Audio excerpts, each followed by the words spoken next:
उसके बाद सुखदेव जी महाराज ने नरकों का वर्णन किया है। भारत में भागवत जी में 28 प्रकार के नरक बताए। उसमें बताया कौन से कुकर्म के कारण कौन से नरक में जाना पड़ता है। लेकिन भैया हमने जब कार्ड पढ़े मरवी बाइन के तो हमने आज तक प्रधान जी कोई देखो ही नहीं कि जी नरक में गयो।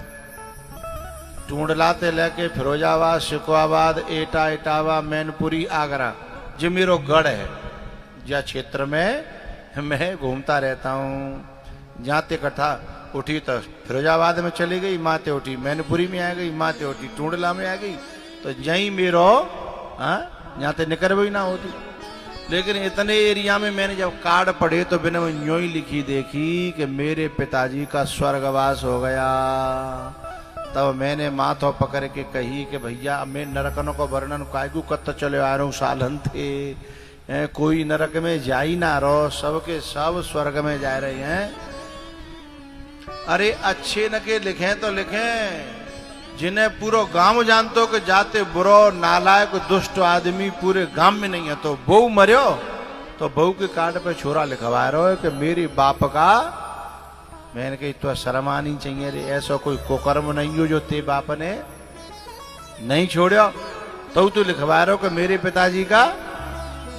सो बोले कि मैं कैसे लिखवा दूं कि नरकवास हो गया, शर्म लगते है महाराज जी। अरे मैंने की मैं न्यो थोड़ी कह रहा नरक लिख दे। बोले तो अरे तू तो न्यू लिख दे कि मर गए हैं, मोह ना पतो नरक गए है, तू काय को ठेकेदारी ले रहे हैं। यही ठेकेदारी ले रहे आदमी, ऐसे ऐसे ऐसे ऐसे न के छोरा लिखवा रहे हैं। एक को बाप मरो, अबा ने लिखा भाई कि मेरे पिताजी का तो बैकुंठ वास, ये बैकुंठ होता है वो स्वर्ग से भी ऊपर होता है, भगवान का धाम। मैंने बा को कार्ड ले, मैंने बातें खुद ही पूछी। मैंने तू तो जानतो रे, तेरे बाप काका करे बाने तो ज्यादा कोई जानतो है? हाँ जानता था तू, तो मैं तू स्वर्ग ते ऊपर निकाल दो तेने बाप, तेने सोची नहीं? बोले का करूं महाराज जी? मैंने कहा नहीं, बाके बाप ने ऐसी कोई मेड़ नहीं थी खेत की, काट काट के काट काट के काट काट के काट काट के काट काट के, समझ लो जितने दगरे अतकाए सब खत्म। और मेड़ ऐसो बना दी सांप जैसो, जो झामों को लग जा मई थे हैं, दगरे काटे मेड़ काटी।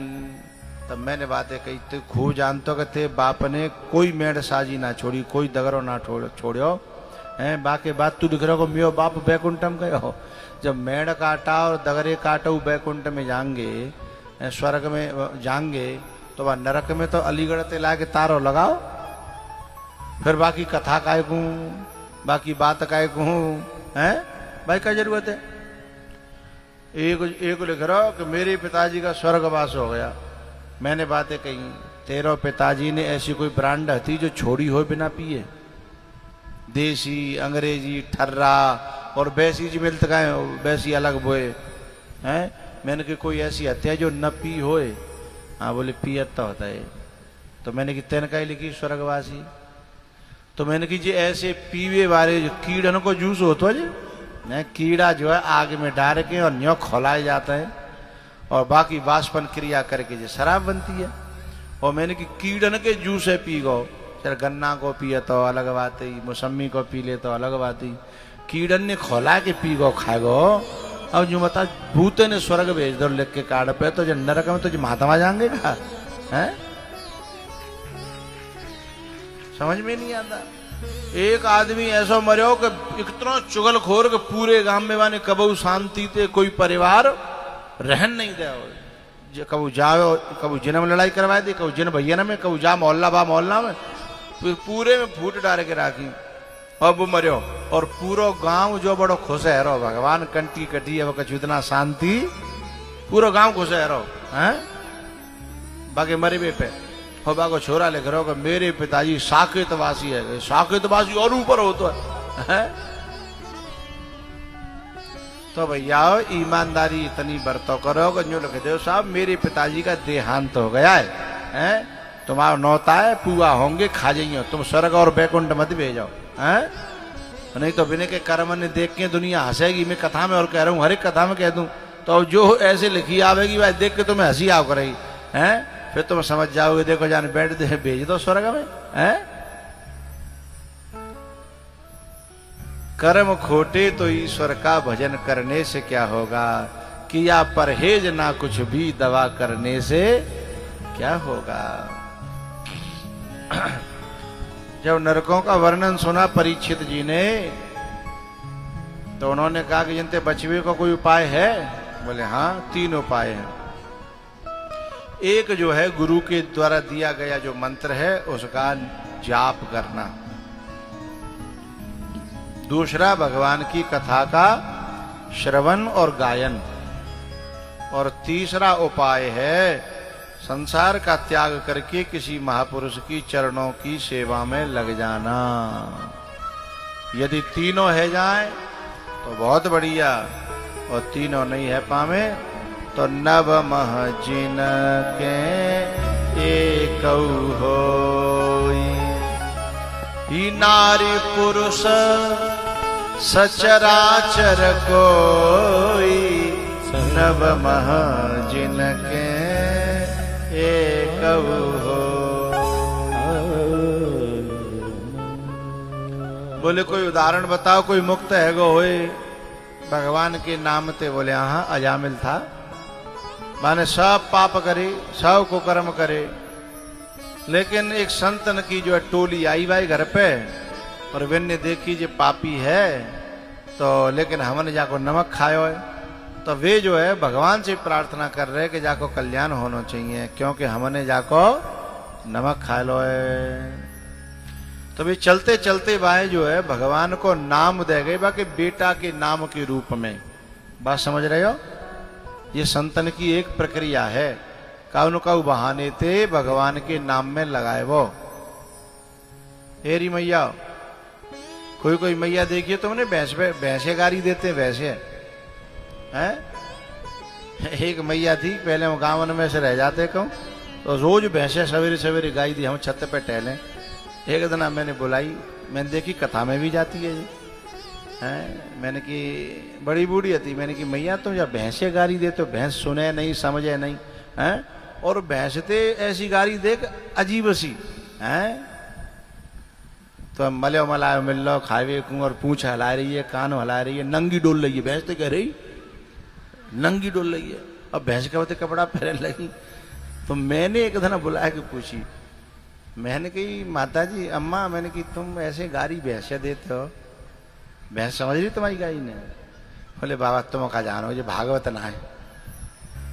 मैंने कि मुझे समझ में तो आयो, मुँह तो काम की बात है, भागवत कहतू मैं। तब माँ ने बताई कि बाबा जी भैंसे तो ना समझ रही, पर जो भैंसे समझ आनी का वो समझ गई। क्यों भैया ऐसा हो तो है? ओ वैरियो मूड तो हला दो करो है? बोले जी भैंसे तो ना समझ रही है। तो ऐसे ही काऊ के बहाने तो काऊ पे कोई बात कही जाते हैं। तो जैसे संसार अपनी गुंताड़े लगाता है ऐसे संत भी अपने गुंताड़े लगाता है। संसार लगाता है किसी और काम के लिए, संत लगाता है किसी और काम के लिए है। बात ये है संत के दिए हुए नाम को जपना, संत के दिए हुए नाम को जपना ही नाम जप है। तो इन्होंने बेटा को बहानो करके एक तरह से नाम जप दे दो है कि जा नाम है अपने बेटा को रख लियो।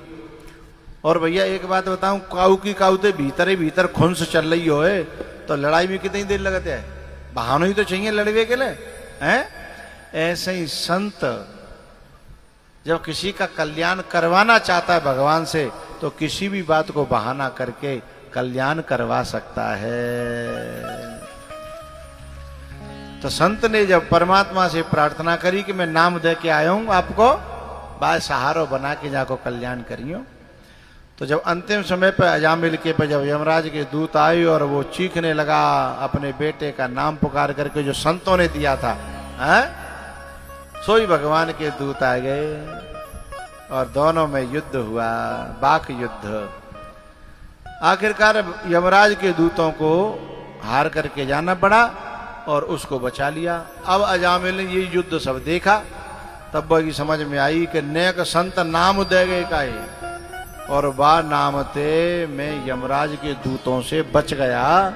और मैंने तो बेटा के बहाने ते जप्यो, यदि साच माच भगवान को नाम समझ के और दिल से श्रद्धा से जपा होता तो आज न जाने क्या मिल गया होता।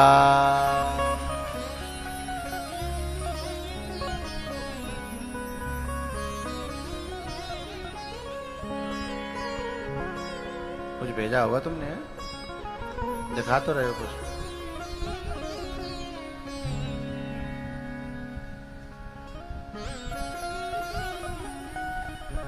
तो भैया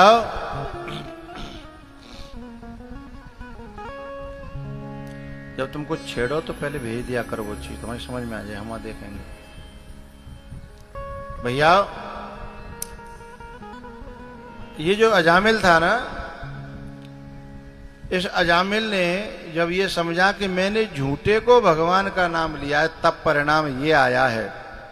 और यदि मैंने म्रियमाणो हरेर नाम गृणन् पुत्रोपचारितम् अजामिलोऽप्यगाद्धाम किं पुनः श्रद्धया गृणन्। यदि मैंने सचमुच में भगवान समझ करके भगवान का नाम जपा होता श्रद्धा से, तो न जाने क्या मिला होता। जिंदगी मिल गई मुझे, नहीं तो यमराज के दूत तो ले ही जा रहे थे। तो जब जिंदगी मिल गई तो अब उसने सोचा कि अब मैं इस जिंदगी को दुनिया में बर्बाद नहीं करूंगा, क्योंकि अब ये जिंदगी भगवान की दी हुई है। यो बताओ भैया, जो जिंदगी अजामिल को भगवान की दी भई थी, तो ये तुम्हारी जिंदगी कौन की दी भई है, हमारी जिंदगी कौन की दी भई है? भगवान की। अच्छा, और सवेरे सवेरे लगाए काय में रहे हैं? जगत के गोबर, फिर सानी, फिर धार, फिर झाड़ू पोंछा फटानो ढकानो, बाकी बात जो है खाए पी के नीचू है पाए, तब तक फिर सांझ को लगा गोबर सानी।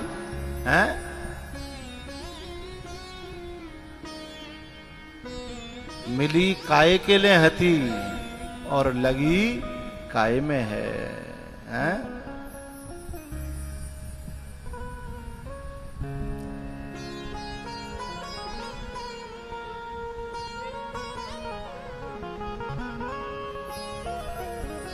तो डूबे के मर जा रे चुल्लू भर पानी में। सारो जीवन खोयो भैंसन की सानी में, सारो जीवन खोयो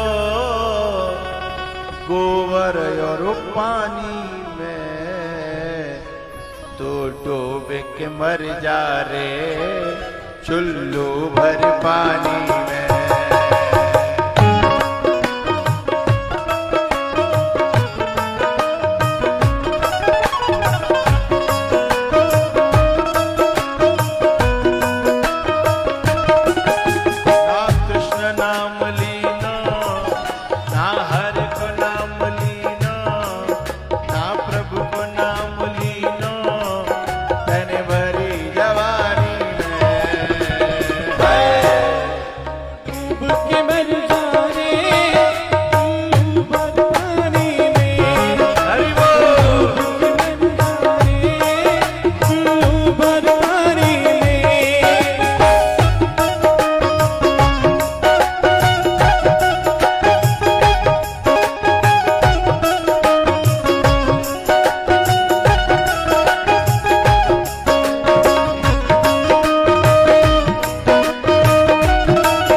झूला है मिल जाए वो पानी में।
जवानी में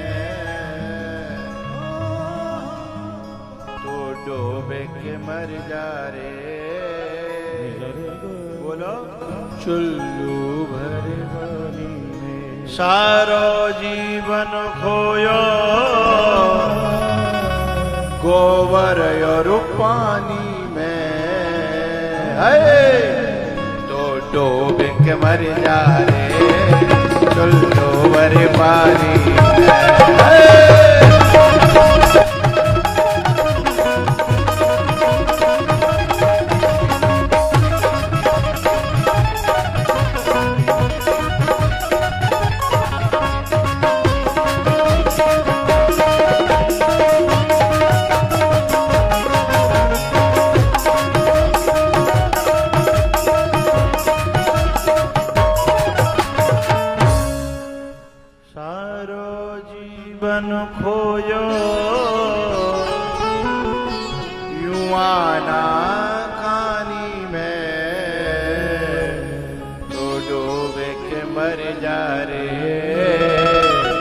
चुल्लू भर पानी में तो डूबे के मर जा रे।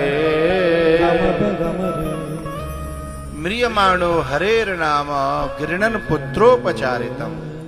भगवान के दी हुई जिंदगी समझी अजामिल ने, इसलिए उसने भगवान में लगा दी। और हम समझ रहे हैं वैष्णव की दई भाई, इसलिए हम अपनी जिंदगी वैष्णव में लगाए रहे हैं। अब जो जागी दई भाई समझेगा वो भाई में लगावेगो। अब एक जनो कह रहे हो कान में कि भैंसनों को नहीं करेंगे तो तुम कुछ दूध मठा कहाँ ते लाएंगे, तुम कहाओगे कहाँ ते। और न्योर कह रहे हैं सही बात है?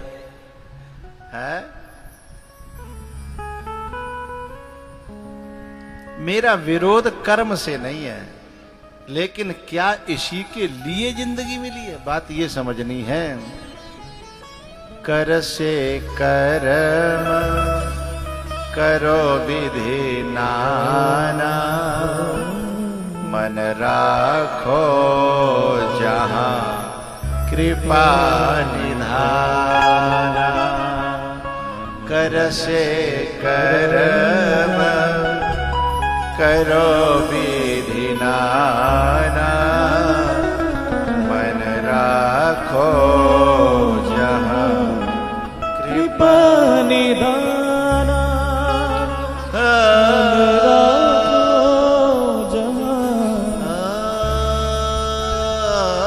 कृपा निधान